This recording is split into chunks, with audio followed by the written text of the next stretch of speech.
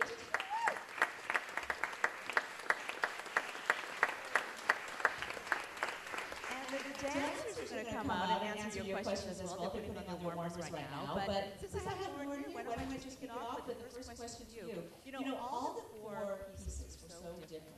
How long does it take you to choreograph something like that? And then what does it take to get it from conception to completion?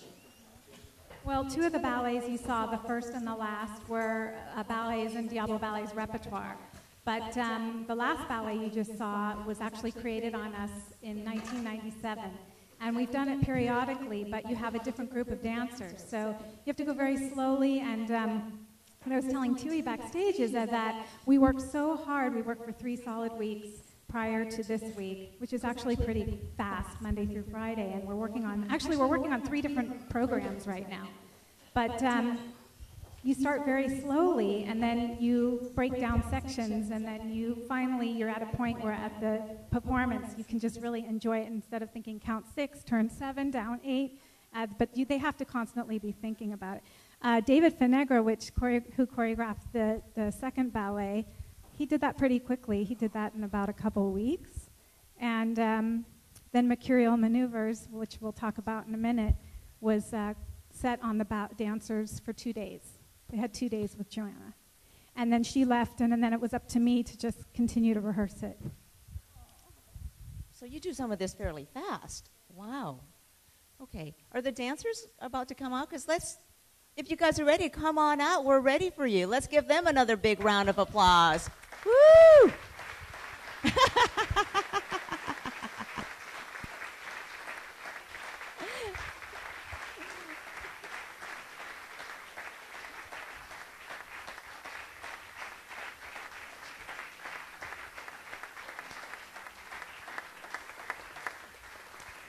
And you know, this was such a treat for me as well because I've never seen ballet this up close and personal. I mean, you see all the muscles bulging, you know, the arms, the shoulders, the backs, the ballet butts, you know. Admit it, you were thinking the same thing. They're just so athletic. And to see them work up close, it was an incredible sight. I'm going to stop talking, and how about if we introduce the dancers? Sure. Edward Steggy.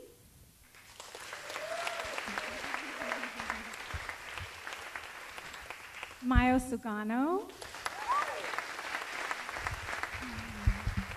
Mayo's actually my assistant in the studio. She teaches company class, and she sets a lot of the ballets, and it's just fabulous to have somebody like that in the company.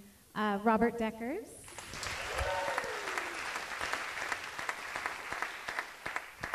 Hiromi Yamazaki. David Finegra. Rosaline Ramirez.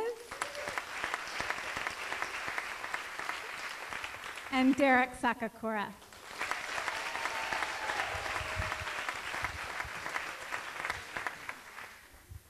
And Lee, the executive director of Diablo Ballet, is standing right there. I guess I'm Oprah tonight, and she's Oprah's helper. We're going to take questions from you guys. So does anybody have a question? Go ahead and please feel free to raise your hands. That's right. And while we're getting back to the back there with a question, you have someone very special you'd like to invite. I do. I am just so, Diablo Ballet is such a wonderful gem. And personally this year, for me, I've had some really exciting opportunities. One, to have a brand new ballet by Val Canaparelli, who I've known since I was 15. And now to work with Joanna Berman, who's been my best childhood friend since we were 9. And to be able to have the opportunity to work with her and experience her incredible artistry in the studio from being one of the most beloved ballerinas of our day. I would like to bring her out here, Joanna Berman.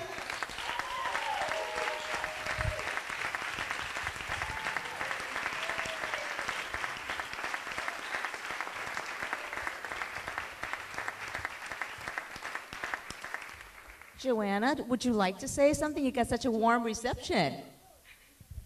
I just thought it was a great show. And I want to thank the dancers for a fabulous show, and Lauren for doing a beautiful job on so many levels you don't even know what this woman does.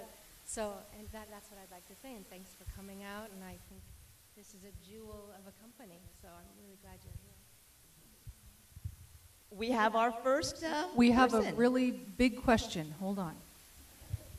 Did any of the dancers take ballet class at the ballet school in Walnut Creek called the ballet school? Should I hand this down? Ah!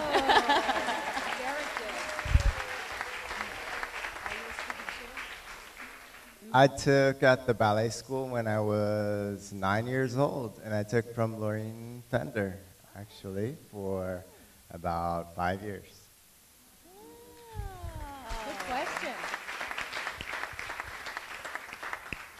Well, welcome home. You came full circle. That's wonderful. Anybody else?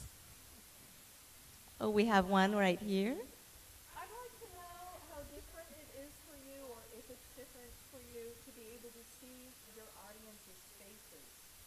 Is that at all distracting, or is it helpful? That's a really good question. Sometimes, but you're not really focused on the audience. It's more like a black box. So you dance and give yourself to it. Knowing there is people there, if I sing too much, I get nervous. So I just do it.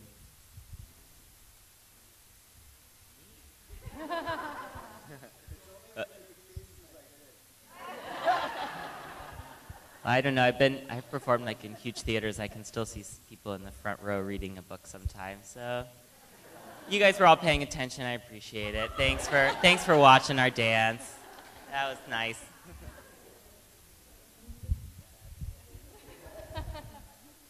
I have a question. Me. When you're dancing, is it when you dance your best? I mean, you know, at some moments in your life that you've absolutely danced your best. Is that a process of really committing to the emotion and the passion, or is it really remembering the steps, or is it something in between?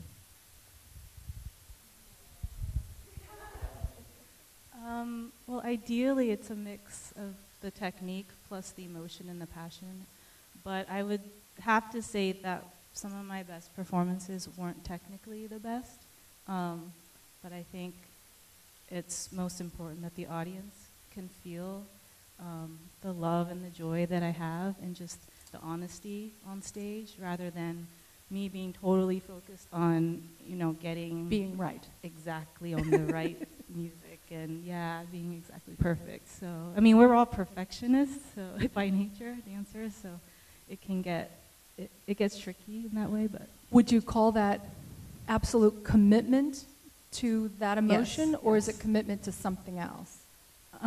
Commitment to the art of dance, and commitment to the choreography and what the choreographer or the composer is trying to convey through the steps and the music. Great. So actually, a related question to that then is, do you have a preference? Do you prefer to perform in a smaller venue like this, where you can feel that connection from the audience, or a bigger venue? Anybody? I kind of, in the huge theater, I think something gets lost as far as maybe the emotion. So I kind of prefer being a little closer. Like the Lesher's close enough, but I think, I prefer it up close because, I don't know, just because I like doing something with my face, and if it's so far away that you can't see what my face is doing, then I feel a little naked. You're kind of naked right now.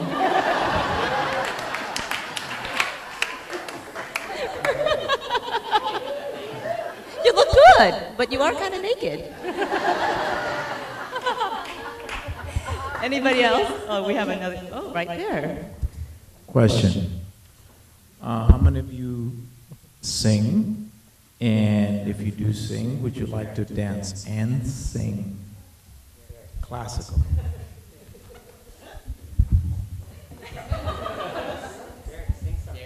He said that he sings in the bathroom, but I don't know if he can dance. Yeah, I mean, technically I'm supposed to be able to sing. I've done a couple musicals. I did the Broadway National Tour of The King and I. That was way back in 2000. And I did West Side Story, played Bernardo. I wouldn't say that it's my forte. Ballet is more of my thing, but I think all of the performing arts are related.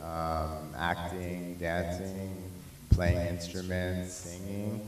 If you can tap into that wellspring of that artistry of performing arts, I believe that you really can express yourself in any format to some extent. Yeah.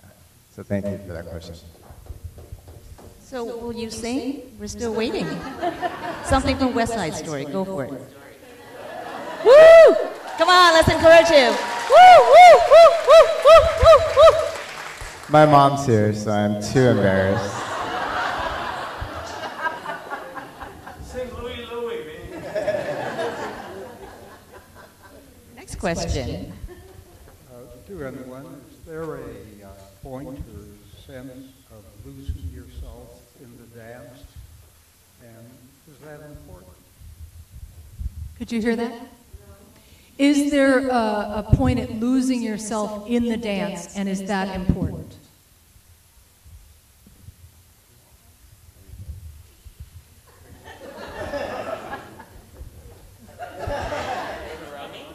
They seem kind of lost right now. That's right, anyway. We're very lucky.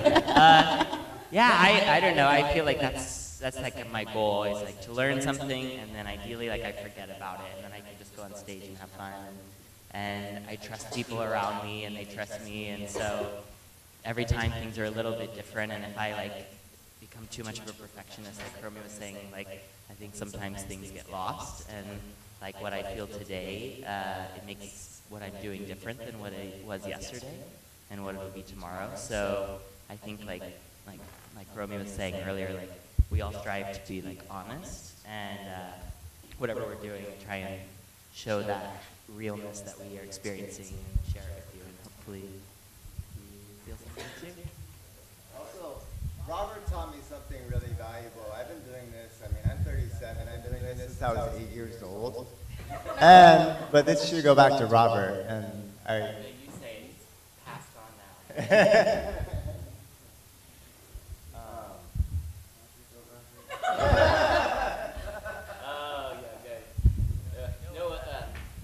This is just an insight thing. Well, a friend said this to me once, and I always say it now before we show, is nothing to prove, only to share. And that's kind of been like my mantra now, is like, instead of trying to prove anything, it's like just sharing.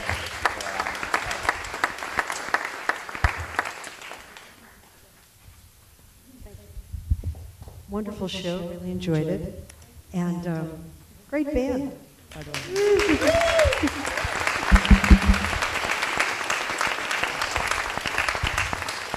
But I have a question for all of you dancers, and even if it's just a quick little comment, I'd really appreciate hearing from all of you.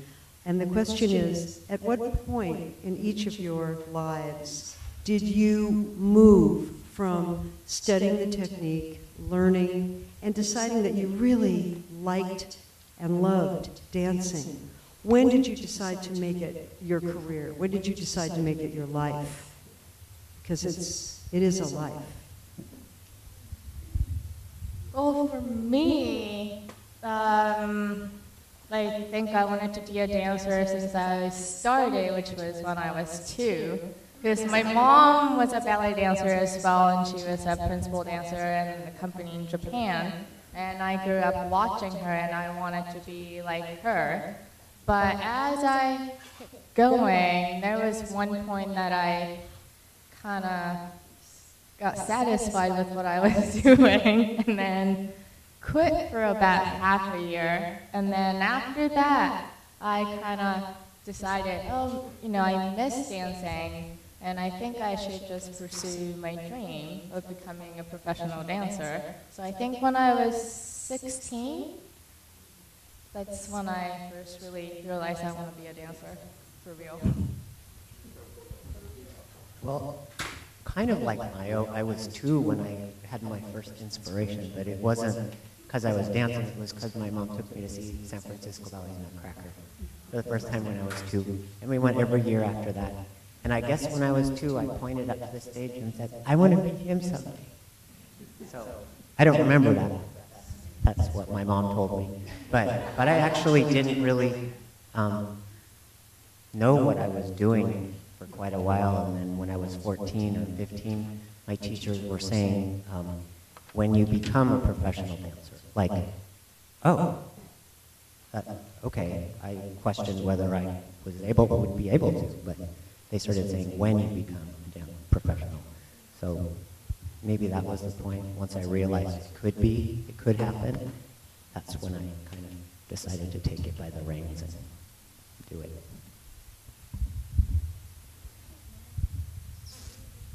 Do we have another question from down here? I would like to ask a historical question of John M. Berman. I've been a subscriber in San Francisco for a long time, and seen you dance many, many times. I loved your dancing. One role that always sticks in my mind is the one that was originally danced by Erica Johnson, Rum and Coca-Cola.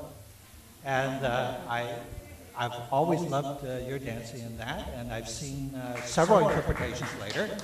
I would say that yours was by far the most exciting. And I wonder if it's possible to put into words, and I've wanted to ask you this for 15 years. What is it that you did to make that interpretation so sexy? I'm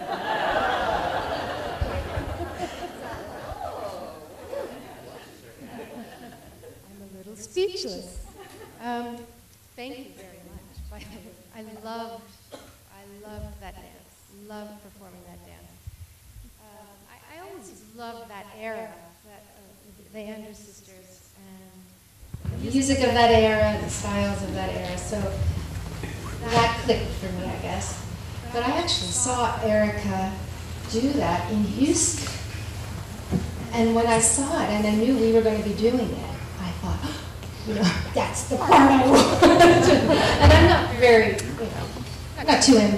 generally not too ambitious, but I really thought I wanted to do that part and was lucky enough to get that part. So when they came and said it, I don't know how to answer your question specifically. I just, I just somehow identified with it. I felt very at home and could have fun with it. And it, kind of tongue-in-cheek, and I love that whole piece, being a part of that whole piece company. So I'm not sure how to answer, except that I just identified with it, yeah. I could relax with it. I think we have a question here.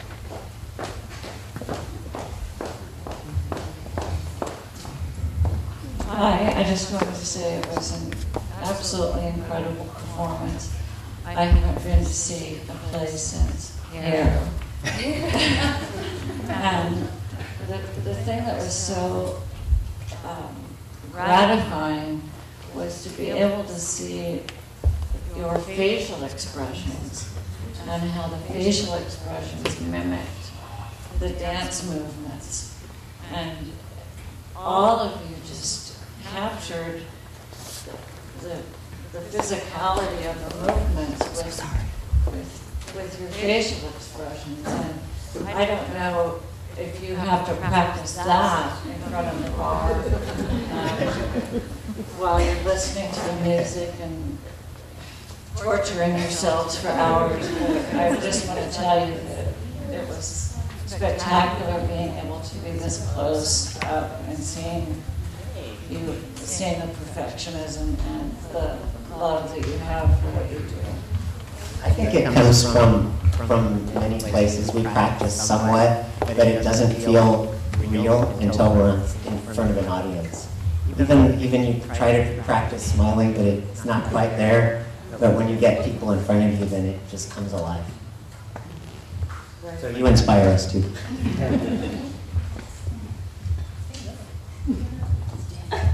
Hi. Hi. You all are just so fun. You really are fun. I have a question for Rosalind, who hasn't said much. Can you just comment to how this ballet company is any different from the Caracas company?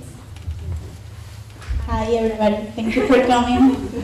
Well, it's really different, but I'm so happy for being here. This is a really good experience. All these dancers, Lauren, for giving the opportunity. It's a small company, but we work a lot. Everybody helped me a lot, so I think now this is kind of my family because I'm so far away. I feel really happy also.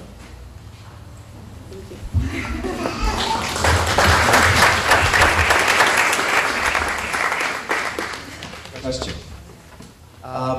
This was great to be this close, so thank you very much. It was fun to be in that distance where you could see the details. But I'm wondering, for those that were in multiple dances tonight, which was the most fun for you to perform and why?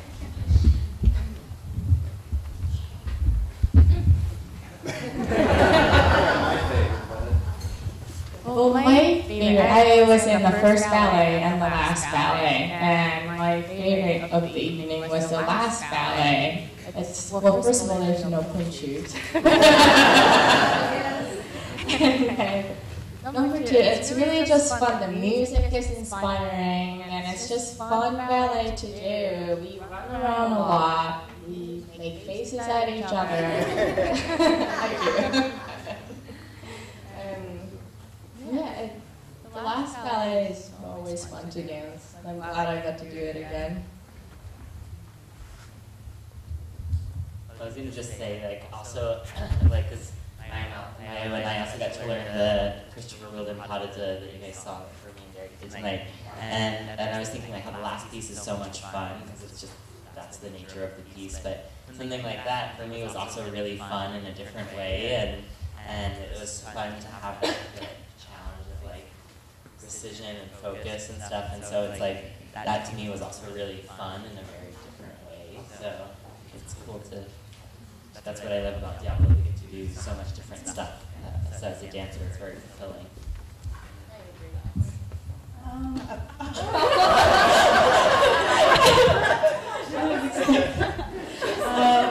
was in the third and the last piece.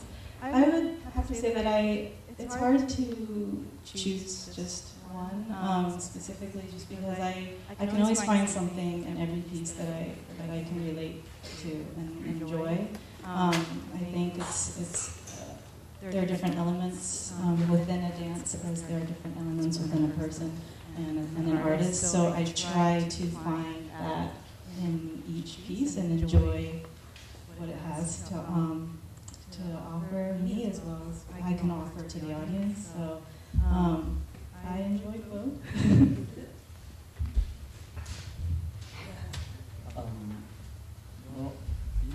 Every piece always has its difficulties, but with practice, you enjoy everything that you do.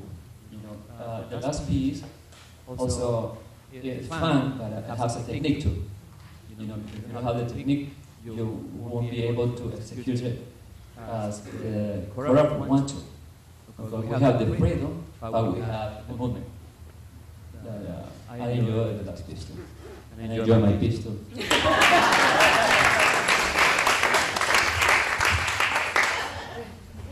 Well, I enjoy Frank Sinatra because I like jazz and that kind of music. But the first piece was really nice and hard for me because I'm not used to do that kind of movement. But this is like, my friends say, when you are here, you enjoy every piece, every movement.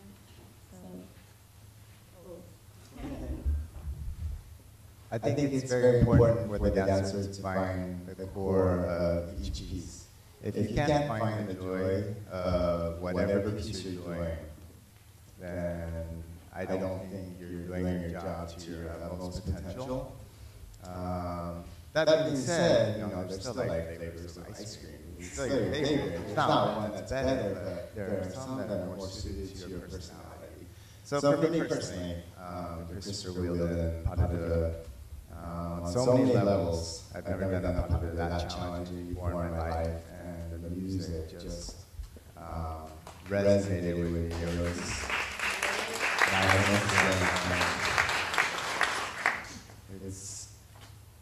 It was just, I just lost myself in the dance, and so for me that was my favorite. Thanks.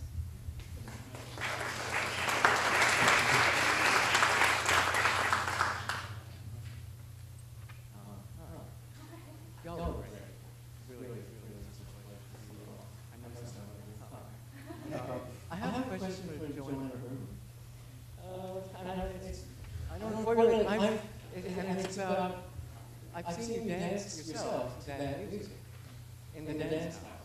And in fact, when that music started, I could see you come out standing bar. And that's how powerful and well-known your experiences are. But what I wanted to ask you was, since you found the core of David Ripley's ballet and how to present that, you must have had something to do, work inside, to find the core of Christopher Wheeldon's choreography to the same music. And I was wondering what you could tell us of that process and how you gave the new material to them and gave direction. You're right. The key. Well, just to give a little background for those who might not be able to follow, I danced a pas de deux by a different choreographer, completely different choreography to the same music of the piece that I set on these lovely dancers, which is an unusual situation to be in. So I went through years of cyclic therapy. No, I don't have a really interesting answer for you, Paul, but I can just say that the dance house was really dear to me, and I performed it many times. And so the music is, you know, I really have the music in my body.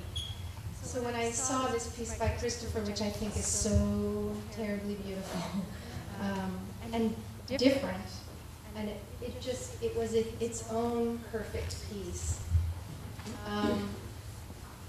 For some reason, it did not conflict for me. It flowed from its beginning, and it had its line through to the end. I'm shaking. I feel like I'm moving. So it wasn't a problem, except for the other day in the studio when Lauren put on the music, and we were just trying to figure out where we were, and the dance house did for a moment pop in my head. That doesn't normally happen, but it's you know, I'm on the wavelength of that piece. I'm watching that piece and reviewing it, and I want to hand it over to them, and that's the one that's at the forefront. And dance house is back there, I guess. Yeah, you're welcome.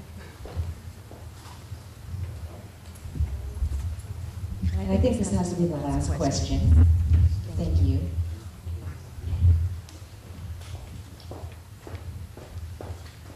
You're getting your exercise tonight, lady.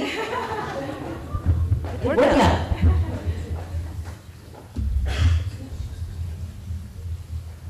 I was very curious, David, what it's like to conceive a piece, to choreograph it, and then to dance it yourself.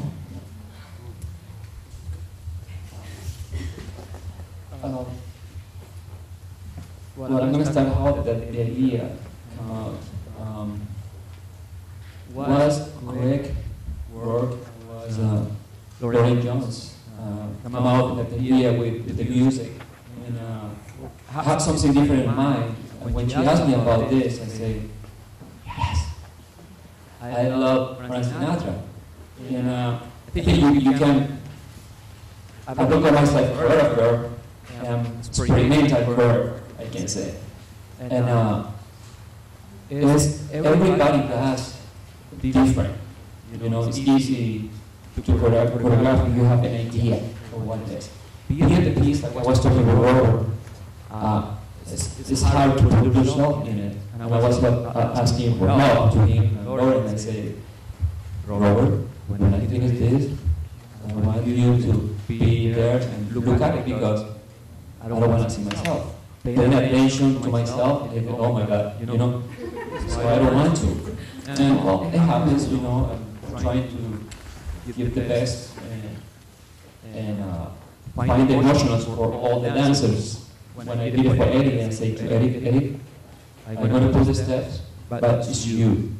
I do it for you, and then you make the best for you, and same with Rosalind. I know Rosalind because the style in classes in South America that we do, so I cannot even ask it, so she followed me very well in everything that I do, so it was a joy.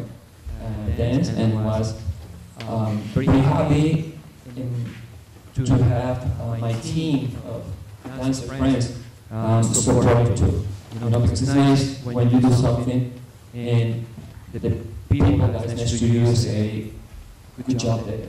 It's a great job. And Laura has been always very supportive and Greg, and it's been very nice. And also, I want to say something. I'm here in the company because that beautiful lady here, Joan, when she see me in San Francisco doing audition, he asked me if I'm interested to join a small company. And I said, yeah, why not? So that's why I'm here. Thank you.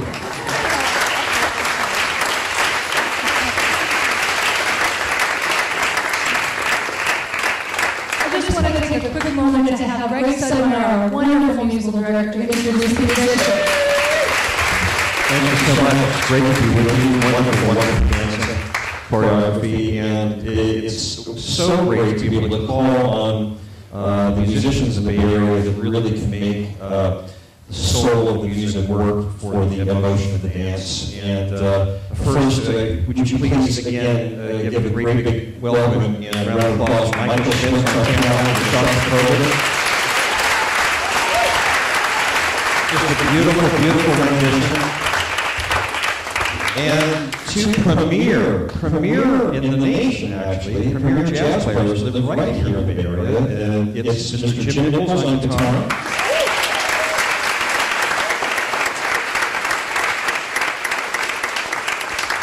And Mr. Rich Gerard on bass.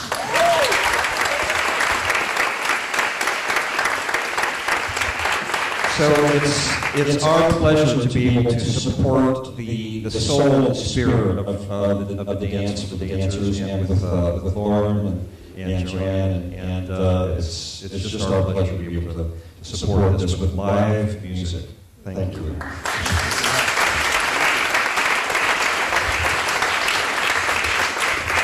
Thank you so much. Having live music makes such a big difference. So thank you to the band, thank you to the dancers, thank you Joanne, thank you Lauren, and thank all of you for coming tonight. Don't go anywhere too far though. There's a reception, and it's been a marvelous intimate evening, and to continue on that intimate theme, the reception is right here. You don't have to go very far, so stick around and mingle and talk to the dancers and anyone else you want to say hello to. Thanks again.